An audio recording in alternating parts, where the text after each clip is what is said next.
Pak Jokowi dengan Pak Prabowo itu head to head berlawanan. Tetapi ketika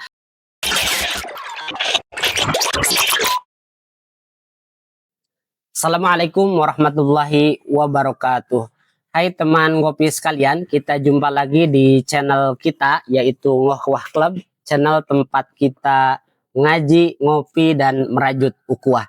Pada pertemuan sebelumnya kita telah membahas beberapa poin tentang ilmu politik yang sifatnya dasar dan sangat aplikatif. Kalau misalnya teman-teman mau ngobrol tentang ilmu politik, maka tools-tools atau alat-alat tadi, perspektif tadi bisa digunakan untuk bahan-bahan teman-teman ngobrol tentang definisi politik sebagai relasi kuasa, kemudian pembagian politik menjadi 3. Ini pembagian berdasarkan arena dan aktor, yaitu politik mikro, politik meso, dan politik makro. Nah, pada kesempatan kali ini saya akan melanjutkan faktor-faktor politik yang membuat proses politik itu terjadi.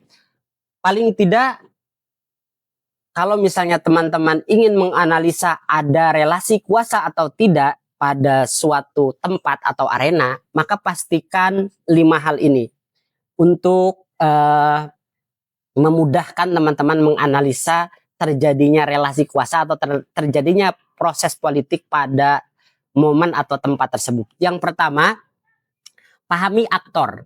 Aktor ini merujuk kepada pelaku. Jadi kalau misalnya teman-teman datang kepada suatu tempat atau katakanlah lihat berita gitu ya tentang konflik atau deal-dealan politik, itu perhatikan aktornya. Aktornya siapa aja, pelakunya siapa aja.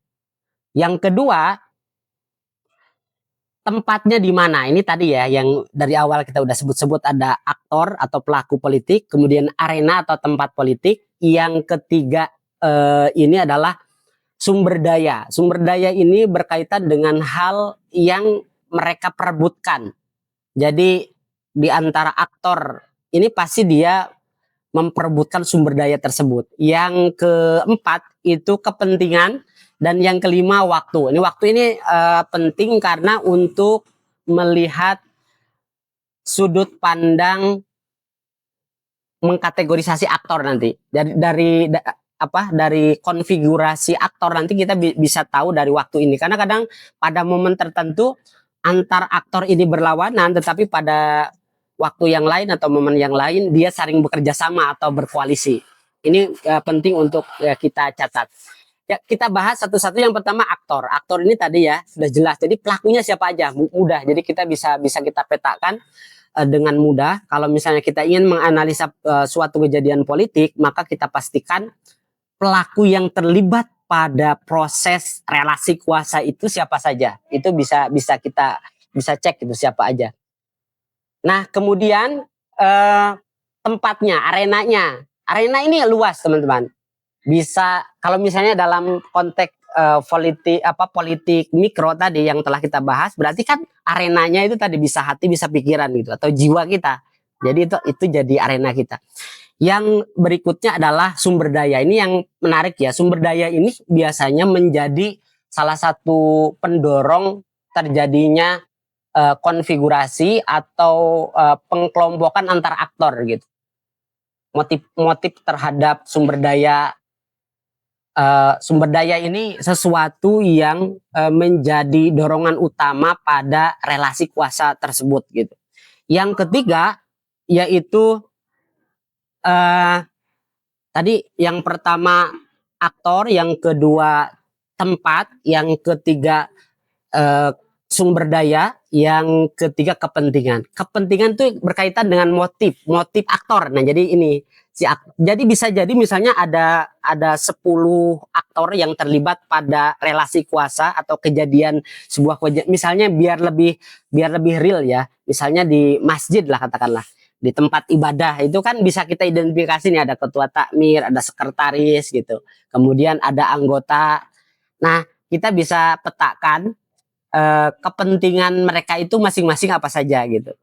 Ada yang kepentingannya A, ada yang kepentingannya B. Nah, kepentingan ini nanti pertemuan berikutnya ya kita bahas kaitannya dengan mereka itu nanti kerjasama dengan siapa. Jadi kalau misalnya kerjasamanya mereka sama, itu pasti aktor A dan aktor B ini akan kerjasama.